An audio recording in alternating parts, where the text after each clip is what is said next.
Hello student, तो कैसे हैं आप सब। आशा करता हूं कि आप लोग अच्छे होंगे और अपना पढ़ाई पूरी कर रहे होंगे। तो देखिए स्टूडेंट, आज मैं आप सभी को 12th बायोलॉजी के 20 मोस्ट इम्पॉर्टेंट ऐसे प्रश्न को बताने वाला हूं जो आपके पेपर में 100% आने वाले हैं। तो इसलिए आप लोग को इस वीडियो को अच्छे तरीके से देखना है। अगर आप लोग इस वीडियो को देख लेंगे तो आपका जो है इस वीडियो से जो है 20 से 30 नंबर कन्फर्म हो जाएंगे, क्योंकि मैं आपको 3 से 5 नंबर वाले 20 ऐसे प्रश्न को बताया हूं जिसे अगर आप लोग तैयार कर लेंगे तो आपको पास होने से तो कोई नहीं रोक पाएगा। तो इसलिए आप लोग को अगर इन 20 क्वेश्चन को अगर अच्छे तरीके से तैयार कर लेते हैं तो आपका पेपर बहुत ही आसान हो जाएगा, क्योंकि ऐसे ही प्रश्न पूछे जाते हैं। सभी प्रीवियस ईयर के 4 से 5 बार पूछे गए क्वेश्चन है। तो इसलिए आपको इस वीडियो को अच्छे तरीके से जरूर देख लेना है। तो देखिए आगे हम लोग देखते हैं एक एक क्वेश्चन को। तो देखिए स्टूडेंट, हम लोग का पहला क्वेश्चन है, द्वि निषेचन पर टिप्पणी लिखिए। आपको द्वि निषेचन पर टिप्पणी लिखने को आएगा पेपर में। ये आपके 2 नंबर में पूछे जाएंगे। कितने नंबर में पूछे जाएंगे स्टूडेंट? 2 नंबर में पूछे जाएंगे। तो इन प्रश्न को अच्छे तरीके से तैयार कर लीजिएगा। उसके बाद हम लोग अगले क्वेश्चन को देख लेते हैं। हम लोग का अगला जो क्वेश्चन है बहुत ही ज़्यादा मोस्ट इम्पोर्टेंट है।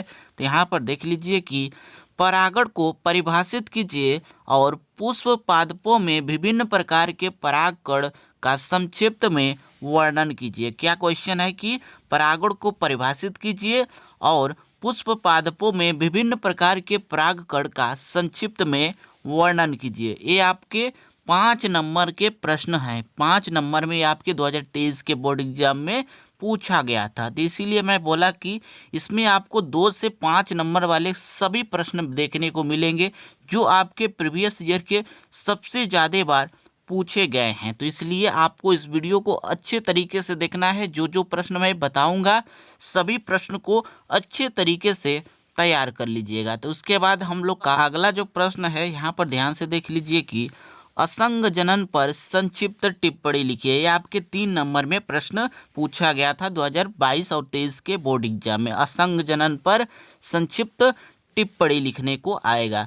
उसके बाद चौथा नंबर जो प्रश्न होगा, यहाँ पर देख लीजिए कि चौथा नंबर प्रश्न क्या कर रहा है हम लोग का, द्विबीजपत्री भ्रूण के विकास का वर्णन कीजिए। द्विबीजपत्री भ्रूण के विकास का वर्णन करने को आपको आएगा। ये आपके 3 या 4 नंबर में पूछे जाते हैं। तो इन प्रश्नों को भी अच्छे तरीके से देख लीजिएगा।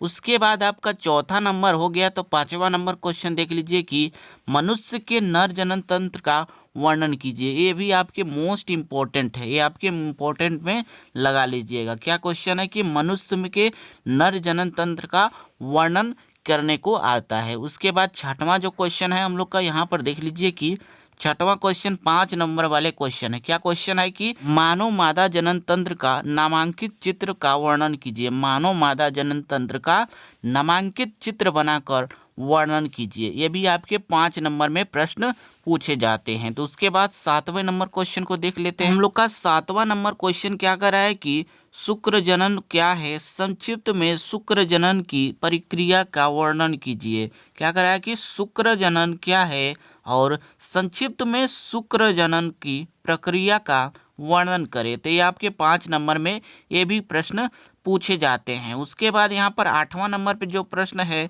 पात्र निषेचन, ये क्या है कि पात्र निषेचन की प्रक्रिया की व्याख्या कीजिए। ये अभी आपके बोर्ड एग्जाम में 2023 और 22 में लगातार पूछा गया था। तो इस क्वेश्चन को भी आपको अच्छे तरीके से तैयार कर लेना है।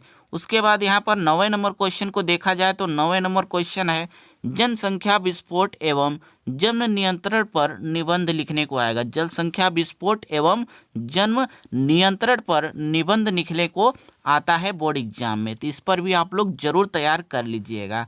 उसके बाद 10वां नंबर जो क्वेश्चन है हम लोग का, यहाँ पर ध्यान से देखिए कि 10वां नंबर क्वेश्चन क्या कर रहा है कि मनुष्य में लिंग निर्धारण पर संक्षिप्त टिप्पणी लिखिए। मनुष्य में लिंग निर्धारण पर संक्षिप्त टिप्पणी लिखने को आता है आपके बोर्ड एग्जाम में। 2023 में पूछा गया था क्वेश्चन, 2022 और 19-20 में लगातार पूछा गया था। तो 10वां क्वेश्चन भी आप लोग अच्छे तरीके से तैयार कर लीजिएगा।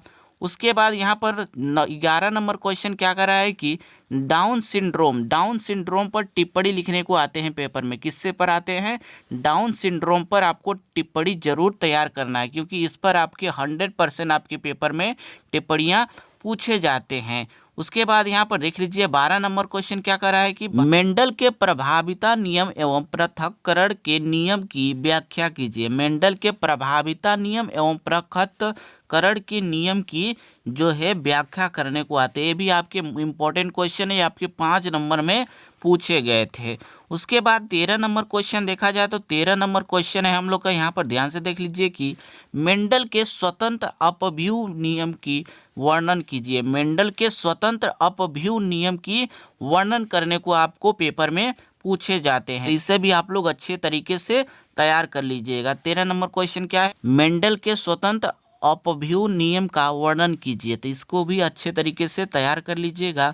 उसके बाद अगला क्वेश्चन क्या है, आगे देखते रहिए। तो देखिए स्टूडेंट, हम लोग का 14 नंबर क्वेश्चन क्या कर रहा है कि वर्णांधता क्या है, मनुष्य में वंशागति का वर्णन करें। वर्णांधता क्या है और मनुष्य में वंशागति का वर्णन करें। तो इसे भी आप लोग अच्छे तरीके से तैयार कर लीजिएगा, क्योंकि ये भी क्वेश्चन मोस्ट इंपॉर्टेंट क्वेश्चन में आते हैं। सभी मोस्ट इंपॉर्टेंट क्वेश्चन है स्टूडेंट, क्योंकि सभी आपके प्रीवियस ईयर के पेपर में पूछे जा चुके हैं। उसके बाद 15 नंबर क्वेश्चन क्या करा है हम लोग का कि यहाँ पर ध्यान से देख लीजिए कि वाटसन एवं क्रिक द्वारा प्रस्तुत डीएनए मॉडल का सचित्र वर्णन कीजिए। आपको सचित्र वर्णन करने को पूछ रहा है। वाटसन एवं क्रिक द्वारा प्रस्तुत डीएनए मॉडल का सचित्र वर्णन करने को आता है पेपर में। उसके बाद यहाँ पर देख लीजिए 16 नंबर क्वेश्चन क्या करा है हम लोग का कि 16 नंबर क्वेश्चन है डीएनए तथा आरएनए में अंतर बताइए। ये कोशिका कहाँ पाया जाता है? डीएनए तथा आरएनए में आपको अंतर आएगा पेपर में, और ये पूछेगा कि ये कोशिका कहाँ पाए जाते हैं। तो इसको भी अच्छे तरीके से तैयार कर लीजिएगा। उसके बाद अगला जो क्वेश्चन है हम लोग का, यहाँ पर देख लीजिए कि मानव जीनोम परियोजन पर एक टिप्पणी लिखिए। मानव जीनोम परियोजन पर एक टिप्पणी लिखने को पेपर में बहुत ही ज़्यादा बार आते हैं। तो इसलिए जितने भी क्वेश्चन बताया हूँ सभी आपके प्रीवियस ईयर के सबसे ज़्यादा बार पूछे गए क्वेश्चन थे। तो इसलिए आप लोग को इस क्वेश्चनों को अच्छे तरीके से तैयार करना है, ताकि आपके पेपर में आए तो आप लोग आसानी से इसे लिख सके। तो ठीक है स्टूडेंट, अगर आप लोग इस क्वेश्चनों को अच्छे तरीके से देख लिए हैं तो आप लोग इसको ज़रूर तैयार कर लीजिएगा, क्योंकि ये आपके 2024 के बोर्ड एग्जाम में पूछे जाने की 100% संभावना है। तो आप लोग अच्छे तरीके से अपनी पढ़ाई पूरी करते रहिए। ऐसे ही इम्पोर्टेंट टॉपिक के वीडियो पाने के लिए आप लोग मेरे चैनल सिमिलर कोचिंग सेंटर को ज़रूर सब्सक्राइब कर लीजिएगा।